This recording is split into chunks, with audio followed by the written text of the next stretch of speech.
La petite poussette, un conte de Hans Christian Andersen, lecture par Christophe Tabar. Une femme désirait beaucoup avoir un petit enfant, mais ne sachant comment y parvenir, elle alla trouver une vieille sorcière et lui dit « Je voudrais avoir un petit enfant, dis-moi ce qu'il faut faire pour cela. »« Ce n'est pas bien difficile, répondit la sorcière. Voici un grain d'orge, qui n'est pas de la nature de celle qui croît dans les champs du paysan ou que mangent les poules. Mets-le dans un pot de fleurs et tu verras. » Merci, dit la femme, en donnant 12 sous à la sorcière. Puis elle rentra chez elle et planta le grain d'orge. Bientôt, elle vit sortir de la terre une grande belle fleur ressemblant à une tulipe, mais encore en bouton. Quelle jolie fleur, dit la femme en déposant un baiser sur ses feuilles rouges et jaunes.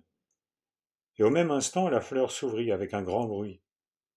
On voyait maintenant que c'était une vraie tulipe, mais dans l'intérieur, sur le fond vert, était assise une toute petite fille, fine et charmante, haute d'1 pouce tout au plus. Aussi on l'appela la petite poussette. Elle reçut pour berceau une coque de noix bien vernie, pour matelas des feuilles de violette, et pour couverture une feuille de rose. Elle y dormait pendant la nuit, mais le jour elle jouait sur la table où la femme plaçait une assiette remplie d'eau entourée d'une guirlande de fleurs. Dans cette assiette nageait une grande feuille de tulipe sur laquelle la petite poussette pouvait s'asseoir et voguer d'un bord à l'autre, à l'aide de 2 crins blancs de cheval qui lui servaient de rames. Elle offrait ainsi un spectacle charmant, et puis elle savait chanter, d'une voix si douce et si mélodieuse qu'on n'en avait jamais entendu de semblable. Une nuit, pendant qu'elle dormait, un vilain crapaud entra dans la chambre par un carreau brisé. Cet affreux animal, énorme et tout humide, sauta sur la table où dormait Poussette, recouverte de sa feuille de rose. « Quelle jolie femme pour mon fils, dit le crapaud. Il prit la coque de noix, et, sortant par le même carreau, il emporta la petite dans le jardin. Là coulait un large ruisseau dont l'un des bords touchait à un marais. C'était dans ce marais qu'habitait le crapaud avec son fils. Sale et hideux, ce dernier ressemblait tout à fait à son père. « Couac, couac, mrekekex » s'écria-t-il en apercevant la charmante petite fille dans la coque de noix. « Ne parle pas si haut, tu la réveillerais, » dit le vieux crapaud. « Elle pourrait encore nous échapper, car elle est légère comme le duvet du cygne. Nous allons la placer sur une large feuille de bardane au milieu du ruisseau. Elle sera là comme dans une île et ne pourra plus se sauver. Pendant ce temps, nous préparerons au fond du marais la grande chambre qui vous servira de demeure. » Puis le crapaud sauta dans l'eau pour choisir une grande feuille de bardane, retenue au bord par la tige, et il y plaça la coque de noix où dormait la petite poussette. Lorsque la pauvre petite, en s'éveillant le lendemain matin, vit où elle était, elle se mit à pleurer amèrement, car l'eau l'entourait de tous côtés et elle ne pouvait plus retourner à terre. Le vieux crapaud, après avoir orné la chambre au fond du marais avec des roseaux et de petites fleurs jaunes, nagea en compagnie de son fils vers la petite feuille où se trouvait Poussette pour prendre le gentil petit lit et le transporter dans la chambre. Il s'inclina profondément dans l'eau devant elle en disant « Je te présente mon fils, ton futur époux. Je vous prépare une demeure magnifique au fond du marais. »« Couac, couac, brekekex » ajouta le fils. Ensuite ils prirent le lit et s'éloignèrent, pendant que la petite Poussette, seule sur la feuille verte, pleurait de chagrin en pensant au vilain crapaud et au mariage dont elle était menacée avec son hideux fils. Les petits poissons avaient entendu ce que disait le crapaud, et cela leur donna envie de voir la petite fille. Au premier coup d'œil, ils la trouvèrent si gentille qu'ils l'estimèrent bien malheureuse d'épouser le vilain crapaud. Ce mariage ne devait jamais avoir lieu.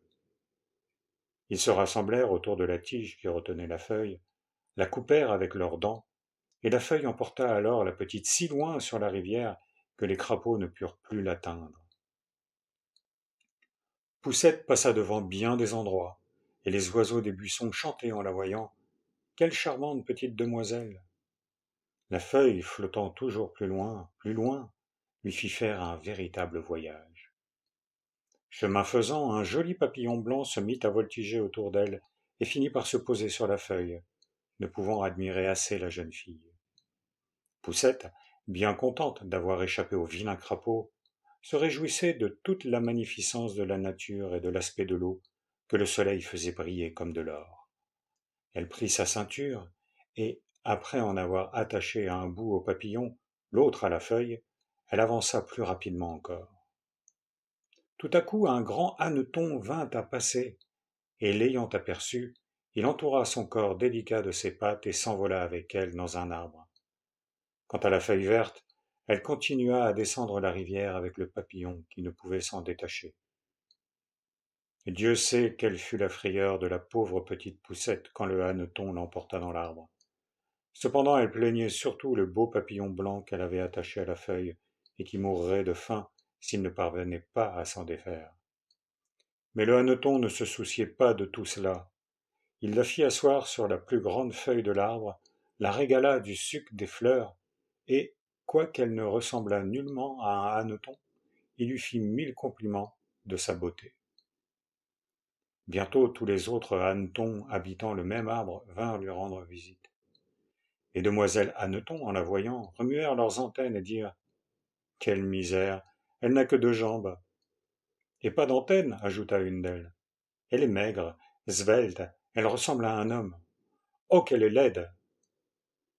Cependant la petite poussette était charmante, mais, quoique le hanneton qui l'avait enlevée la trouvât belle, en entendant les autres, il finit par la croire laide et ne voulut plus d'elle. On la fit donc descendre de l'arbre, et on la posa sur une pâquerette en lui rendant sa liberté. La petite se mit à pleurer de ce que les hannetons l'avaient renvoyée à cause de sa laideur. Cependant elle était on ne peut plus ravissante. La petite poussette passa ainsi l'été toute seule dans la grande forêt. Elle tressa un lit de paille qu'elle suspendit au-dessous d'une feuille de bardane pour se garantir de la pluie. Elle se nourrissait du suc des fleurs et buvait la rosée qui tombait le matin sur les feuilles. Ainsi se passèrent l'été et l'automne. Mais voici l'hiver, le long hiver si rude qui arrive. Tous les oiseaux qui l'avaient amusée par leurs chants s'éloignèrent, les arbres furent dépouillés, les fleurs se flétrirent, et la grande feuille de bardane sous laquelle elle demeurait se roula sur elle-même, ne formant plus qu'une tige sèche et jaune. La pauvre petite fille souffrit d'autant plus du froid que ses habits commençaient à tomber en lambeaux. Bientôt arrivèrent les neiges, et chaque flocon qui tombait sur elle lui produisait le même effet que nous en produirait à nous toute une pelletée. Bien qu'elle s'enveloppât d'une feuille sèche, elle ne pouvait parvenir à se réchauffer. Elle allait mourir de froid. Près de la forêt se trouvait un grand champ de blé, mais on n'y voyait que la chaume hérissant la terre gelée. Ce fut pour la pauvre petite comme une nouvelle forêt à parcourir. Toute grelottante, elle arriva à la demeure d'une souris des champs. On y entrait par un petit trou sous les pailles. La souris était bien logée, possédait une pièce pleine de grains, une belle cuisine et une salle à manger. La petite poussette se présenta à la porte comme mendiante et demanda un grain d'orge, car elle n'avait rien mangé depuis 2 jours. Pauvre petite, répondit la vieille souris des champs, qui au fond avait bon cœur, viens manger avec moi dans ma chambre, il y fait chaud. Puis elle se prit d'affection pour Poussette et ajouta « Je te permets de passer l'hiver ici, mais à condition que tu tiennes ma chambre bien propre et que tu me racontes quelques jolies histoires. Je les adore. » La petite fille accepta cette offre et n'eut pas à se plaindre. « Nous allons recevoir une visite, dit un jour la vieille souris. Mon voisin a l'habitude de venir me voir 1 fois par semaine. Il est encore bien plus à son aise que moi. Il a de grands salons et porte une magnifique pelisse de velours. S'il voulait t'épouser, tu serais bien heureuse car il n'y voit goutte. Raconte-lui tes plus belles histoires. » Mais Poussette n'avait pas trop envie d'épouser le voisin. Ce n'était qu'une taupe. Couverte de sa pelisse de velours noir, elle ne tarda pas à rendre sa visite. La conversation roula sur ses richesses et sur son instruction, mais la taupe parlait mal des fleurs et du soleil, car elle ne les avait jamais vues. La petite Poussette lui chanta plusieurs chansons, entre autres, Hanneton vole, vole, vole, et Quand le moine vient au champ. La taupe, enchantée de sa belle voix, désira aussitôt une union qui lui promettait tant d'agréments, mais elle n'en dit pas un mot, car c'était une personne réfléchie.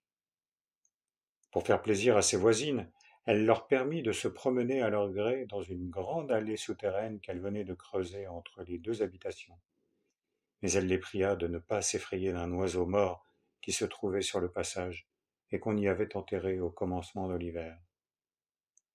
La première fois que ses voisines profitèrent de cette aimable offre, la taupe les précéda dans ce long et sombre corridor, tenant entre ses dents un morceau de vieux bois brillant de phosphore pour les éclairer. Arrivée à l'endroit où gisait l'oiseau mort, elle enleva de son large museau une partie de la terre du plafond et fit ainsi un trou par lequel la lumière pénétra. Au milieu du corridor s'étendait par terre le corps d'une hirondelle, sans doute morte de faim, dont les ailes étaient serrées aux côtés, la tête et les pieds cachés sous les plumes. Ce spectacle fit bien mal à la petite Poussette.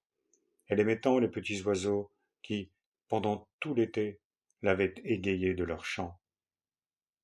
Mais la taupe poussa l'hirondelle de ses pattes et dit « Elle ne sifflera plus. Quel malheur que de naître oiseau. Dieu merci, aucun de mes enfants ne subira un sort aussi malheureux. Une telle créature n'a pour toute fortune que son cuivit, et l'hiver elle meurt de faim. » Vous parlez sagement, répondit la vieille souris. Le cuivit ne rapporte rien, c'est juste ce qu'il faut pour périr dans la misère.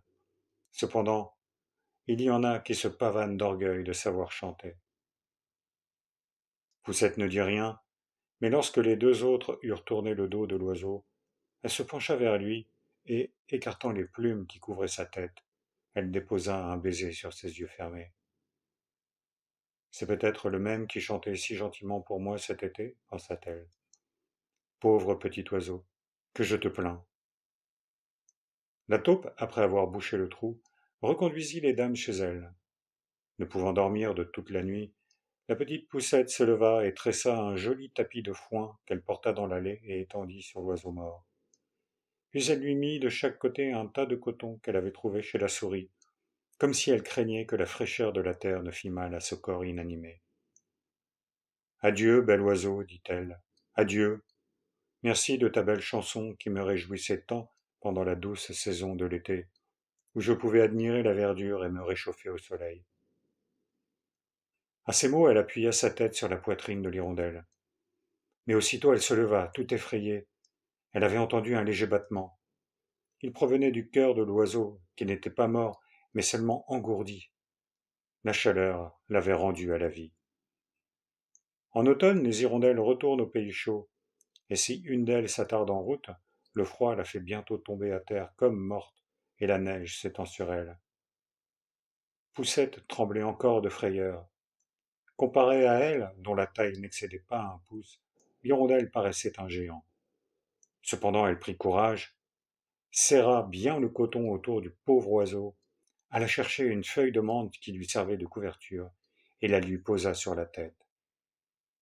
La nuit suivante, se rendant encore auprès du malade, elle le trouva vivant, mais si faible que ses yeux s'ouvrirent à peine un instant pour regarder la petite fille, qui tenait à la main, pour toute lumière, un morceau de vieux bois luisant. « Je te remercie, charmante petite enfant, dit l'oiseau souffrant. Tu m'as bien réchauffé. Dans peu, je reprendrai toutes mes forces et je m'envolerai dans l'air, aux rayons du soleil. Hélas, répondit Poussette, il fait froid dehors. Il neige, il gèle. Reste dans ton lit. J'aurai besoin de toi. Ensuite, elle lui apporta de l'eau dans une feuille de fleur. L'oiseau but et lui raconta comment, ayant déchiré une de ses ailes à un buisson d'épines, elle n'avait pu suivre les autres au pays chaud. Il avait fini par tomber à terre, et de ce moment, il ne se rappelait plus rien de ce qui lui était arrivé. Pendant tout l'hiver, à l'insu de la souris et de la taupe, la petite Poussette soigna ainsi l'hirondelle avec la plus grande affection. À l'arrivée du printemps, lorsque le soleil commença à réchauffer la terre, l'oiseau fit ses adieux à la petite fille, qui rouvrit le trou pratiqué autrefois par la taupe. L'hirondelle pria sa bienfaitrice de l'accompagner dans la forêt verte, assise sur son dos. Mais Poussette savait que son départ causerait du chagrin à la vieille souris des champs. Non, dit-elle, je ne le puis. Adieu donc, adieu, charmante petite enfant, répondit l'hirondelle en s'envolant au soleil. Poussette la regarda partir, les larmes aux yeux. Elle aimait tant la gentille hirondelle. Couille vite, fit encore une fois l'oiseau, puis il disparut. Le chagrin de Poussette fut d'autant plus grand qu'elle ne put plus sortir et se réchauffer au soleil. Le blé poussait sur la maison de la souris des champs, formant déjà pour la pauvre petite fille, haute d'1 pouce, une véritable forêt. Cet été, tu travailleras à ton trousseau, lui dit la souris, car l'ennuyeuse taupe à la pelisse noire avait demandé la main de Poussette. Pour épouser la taupe, il faut que tu sois convenablement pourvu de vêtements et de linge. La petite fut obligée de prendre la quenouille, et la souris des champs employa en outre à la journée 4 araignées qui filaient sans relâche. Tous les soirs, la taupe leur rendait visite et leur parlait des ennuis de l'été, qui rendaient la terre brûlante et insupportable. Aussi la noce ne se ferait qu'à la fin de la saison. En attendant, la petite Poussette allait tous les jours, au lever et au coucher du soleil, à la porte, où elle regardait, à travers les épis agités par le vent, l'azur du ciel, en admirant la beauté de la nature et en pensant à l'hirondelle chérie. Mais l'hirondelle était loin, et ne reviendrait peut-être jamais. L'automne arriva, et Poussette avait achevé son trousseau. Dans 4 semaines, la noce, lui dit la souris. Et la pauvre enfant pleura. Elle ne voulait pas épouser l'ennuyeuse taupe. Quelle bêtise, s'écria la souris. Ne sois pas entêtée, ou je te mordrai de ma dent blanche. Tu devrais t'estimer bien heureuse d'épouser un aussi bel homme, qui porte une pelisse de velours noir dont la reine elle-même n'a pas la pareille. Tu devrais remercier le bon Dieu de trouver une cuisine et une cave si bien garnies. Le jour de la noce arriva. La taupe se présenta pour emmener la petite Poussette sous la terre, où elle ne verrait plus jamais le brillant soleil, attendu que son mari ne pouvait pas le supporter. Chez la souris des champs, il lui était au moins permis d'aller le regarder à la porte. Adieu, beau soleil, dit-elle d'un air affligé, en élevant ses bras. Adieu donc, puisque je suis condamnée à vivre désormais dans ces tristes lieux où l'on ne jouit pas de tes rayons. Puis elle fit quelques pas au dehors de la maison, car on avait moissonné le blé, il n'en restait que le chaume. Adieu, adieu, dit-elle en embrassant une petite fleur rouge. Si jamais tu vois l'hirondelle, tu la salueras de ma part. Couille vite, entendit-elle crier au même instant. Elle leva la tête. C'était l'hirondelle qui passait. L'oiseau manifesta la plus grande joie en apercevant la petite Poussette. Il descendit rapidement en répétant ses joyeux couille vite et vint s'asseoir auprès de sa petite bienfaitrice. Celle-ci lui raconta comment on voulait lui faire épouser la vilaine taupe qui restait sous la terre, où le soleil ne pénétrait jamais. En faisant ce récit, elle versa un torrent de larmes. L'hiver arrive, dit l'hirondelle. Je retourne au pays chaud. Veux-tu me suivre? Tu monteras sur mon dos et tu t'y attacheras par ta ceinture. Nous fuirons loin de ta vilaine taupe et de sa demeure obscure, bien loin au-delà des montagnes, où le soleil brille encore plus beau qu'ici, où l'été et les fleurs sont éternels. Viens donc avec moi, chère petite fille, toi qui m'as sauvé la vie lorsque je gisais dans le sombre corridor, à moitié morte de froid. Oui, je te suivrai, dit Poussette. Elle s'assit sur le dos de l'oiseau et attacha sa ceinture à une des plumes la plus solide, puis elle fut emportée par-dessus la forêt et la mer et les hautes montagnes couvertes de neige. Poussette eut froid, mais elle se fourra sous les plumes chaudes de l'oiseau, ne laissant passer que sa petite tête pour admirer les beautés qui se déroulaient au-dessous d'elle. C'est ainsi qu'ils arrivèrent au pays chaud, où la vigne, avec ses fruits rouges et bleus, pousse dans tous les fossés, où l'on voit des forêts entières de citronniers et d'orangers, où 1000 plantes merveilleuses exhalent leur parfum. Sur les routes, les enfants jouaient avec de gros papillons bigarrés. Un peu plus loin, l'hirondelle s'arrêta près d'un lac azuré au bord duquel s'élevait un antique château de marbre entouré de colonnes qui supportaient des treilles. Au sommet se trouvait une quantité de nids. L'un de ces nids servait de demeure à l'hirondelle qui amenait Poussette. Voici ma demeure, dit l'oiseau, mais il ne sera pas convenable que tu habites avec moi. D'ailleurs, je ne suis pas préparé pour te recevoir. Choisis toi-même une des plus belles fleurs, je t'y déposerai, je te ferai tout mon possible pour te rendre ce séjour agréable. Quel bonheur, répondit Poussette en battant de ses petites mains. De grandes belles fleurs blanches poussaient entre les fragments d'une colonne renversée. C'est là que l'hirondelle déposa la petite fille sur une des plus larges feuilles. Poussette, au comble de la joie, était ravie de toutes les magnificences qui l'entouraient dans ces lieux enchanteurs. Mais quel ne fut pas son étonnement! Un petit homme blanc et transparent comme du verre se tenait assis dans la fleur, haute d'1 pouce à peine. Il portait sur la tête une couronne d'or et sur les épaules des ailes brillantes. C'était le génie de la fleur. Chaque fleur servait de palais à un petit homme et à une petite femme, et il régnait sur tout ce peuple. Dieu qu'il est beau, dit tout bas Poussette à l'hirondelle.